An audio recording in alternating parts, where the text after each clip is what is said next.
Hallelujah. आज जो वचन आप सुनने जा रहे हैं इसको बड़े ध्यान से आपने समझना है। बहुत टाइम हम परमेश्वर से आंसर्स मांगते हैं कि प्रभु मुझे इस प्रार्थना का उत्तर दे, या मेरे साथ ऐसा क्यों हो रहा है। यिर्मयाह 33 उसकी 3 आयत में लिखा है, मुझसे प्रार्थना कर और मैं तेरी सुनकर तुझे बड़ी बड़ी और कठिन बातें बताऊंगा जिन्हें तू अभी नहीं समझता। इसमें लिखा है कि बड़ी बड़ी और कठिन बातें जो परमेश्वर कहता है कि मैं तुझे समझाना चाहता हूं। अगर हम इसे एम्पलीफाइड बाइबल में पढ़ते हैं, उसमें लिखा है call to me and I will answer you. कितना सिंपल परमेश्वर है हमारा कि 500 तरीके की लाइनों में पढ़ो फिर मैं तुम्हें मिलूंगा। जैसे आपका जब बच्चा है छोटा घर में, वो कितनी लंबी एप्लीकेशन लिखता है अपने बाप से बात करने के लिए। Nothing, he calls unto you, पापा, डैड, एंड यू आंसर, तुम उसे जवाब देते हो। वैसा ही परमेश्वर है। उसने कहा call to me and I will answer you. कितना सिंपल है। And show you great and mighty things fenced in and hidden. Fencing होती है ना घर के आसपास, बड़ी बड़ी फेंसिंग होती, अंदर मालूम ही नहीं घर कैसा है क्या है, फेंस हुआ है आसपास। तो परमेश्वर ने कहा जो फेंसिंग है, फेंस के अंदर जो ट्रुथ है, जो तुम्हारे आंखों के सामने नहीं। कुछ लोग बिजनेस में घाटा उठाते हैं, उनको मालूम ही नहीं पड़ता, सब कुछ ठीक है लेकिन प्रॉब्लम कहाँ है। तो प्रॉब्लम मालूम पड़ता है कि जो वर्कर्स हैं वो चोरी कर रहे हैं, और वो चोरी बहुत सिस्टमेटिकली तरीके से की जा रही है। Fenced in, and God said call to me, I will answer you, show you hidden and mighty things fenced in and hidden. जो हिडन है, जो फेंस के पीछे है, मैं तुम्हें वो दिखाऊंगा। बट हम क्या करते हैं, हम दुनियावी तरीकों से अपनी प्रॉब्लम्स का सॉल्यूशन ढूंढते हैं। जब नहीं मिलता तो फिर निराश हो जाते हैं। मिस्टेक किसका? परमेश्वर का नहीं, हमारा, क्योंकि उसने लिखा है कॉल अनटू मी, क्राई अनटू मी, मुझे पुकार तो मैं तुझे उत्तर दूंगा।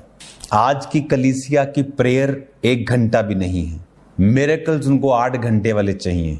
ऑटिज्म हीलिंग चाहिए, फैमिली में कैंसर हीलिंग चाहिए, और prayer 0, 1 hour, half an hour. मेरी लाइफ में मुझे बड़ा मिरेकल चाहिए था, मैंने रोज घंटों बिताए हैं प्रभु की प्रेजेंस में, विदाउट प्रेयर पॉइंट्स। आगे पढ़ेंगे उसको एम्पलीफाइड बाइबल से। Which you do not know, do not distinguish and recognise, have knowledge of and understand. कहता ना तो तुम्हें उस चीज का ज्ञान है कि ये हो रहा है, ना तुम पहचानते हो, ना उन्हें अलग थलग कर रहे हो, ना समझ रहे हो। जिन चीजों को आप समझ ही नहीं रहे उनका हल कैसे करेंगे, जिसका ज्ञान ही नहीं है आपको। अगर हम इसे इब्रानी भाषा में पढ़ते हैं, उसमें लिखा है कि show you great and mighty things which you knowest not. तुम्हारी एक्नॉलेजमेंट में नहीं है ये, तुम्हारी समझ में ये नहीं है।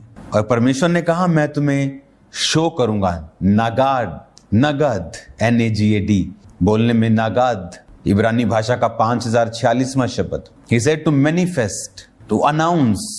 कहता मैं तुम्हें दिखाऊंगा, मैनिफेस्ट करूंगा, तेरी जिंदगी में काम करूंगा वो चीजें जो तू ना तो क्या है समझता है, ना ही उन्हें तू रिकॉग्नाइज करता है। जैसे क्लास में अगर बच्चे हैं, शरारती बच्चों का ग्रुप है, तो टीचर को मालूम है इन्हें अलग करना है। चल बेटा तू नुक्कर पे बैठ, चल तू इधर बैठ, सेटल डाउन हो गया। हम डिस्टिंग्विश कैसे, अलग कैसे करेंगे अगर मालूम नहीं है? मालूम कैसे होगा? कहता ना बल से ना शक्ति से, बल्कि मेरी आत्मा के द्वारा। मालूम होगा व्हेन यू कॉल, जब आप प्रेयर करते हैं। He said call to me and I will answer you, and I will answer you and show you great and mighty things fenced in and hidden। जो फेंस के पीछे है, तेरे को पता तो है कुछ तो है, but it is hidden, fenced in. Fence के पीछे है, तुम्हें दिख नहीं रहा पर तुम्हें मालूम है कुछ तो गड़बड़ है, बट क्या? कहता जब तुम प्रार्थना करोगे, which you do not know, do not distinguish and recognise, have knowledge of and understand. कहता ना तो उस बात का तू ज्ञान है तेरे को, ना तू समझता है, ना तू उसे अलग कर रहा है, ना तो पहचान रहा है। इसीलिए समथिंग, कुछ तो है। कहता call to me and I will answer you. जिनकी प्रार्थनाएं स्ट्रांग हैं, बहुत बार वो गलत रिश्तों में जाने से बच जाते हैं। गलत मैरिज में जाने से बच जाते हैं, परमेश्वर ने रोक लेता है। समथिंग हैपेंस, कुछ घटना हो जाती है, परमेश्वर रोक लेता है, मैरिज में नहीं जाने देता उस गलत व्यक्ति के साथ, गलत बिजनेस पार्टनर के साथ कुछ करने वाले हो, समथिंग विल हैपन।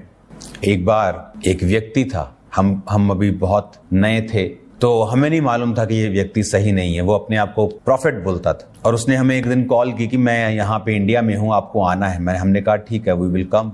जिस दिन हमने जाना था उससे एक दिन पहले, 2 दिन पहले, मैं और मेरी वाइफ, हम दोनों को फीवर हुआ। हमारी शादी से लेके आज तक वो फीवर हमें इकट्ठों को हुआ, 101, 102, कोई पता नहीं, कोई गला नहीं खराब, ना उससे उठा जा रहा है ना मुझसे। हम कह रहे यार क्या, कुछ खाया नहीं, गलत कुछ हुआ नहीं, कोई ठंडा गर्म सर्द कुछ नहीं हुआ, नथिंग हैपेंस। बट ये क्या हो गया?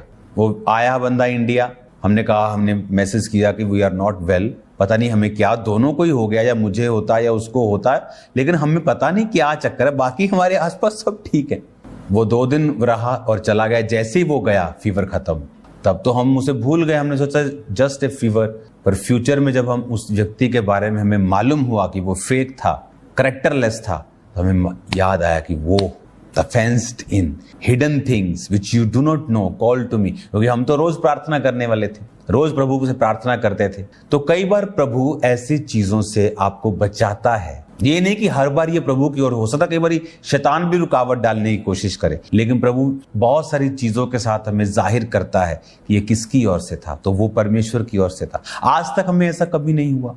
तो आज कमी है प्रेयर्स में, आपको समझ आएगा, और ये बहुत इंपॉर्टेंट है आप लोगों के लिए। और ध्यान से समझेंगे कहाँ लैक है प्रेयर में।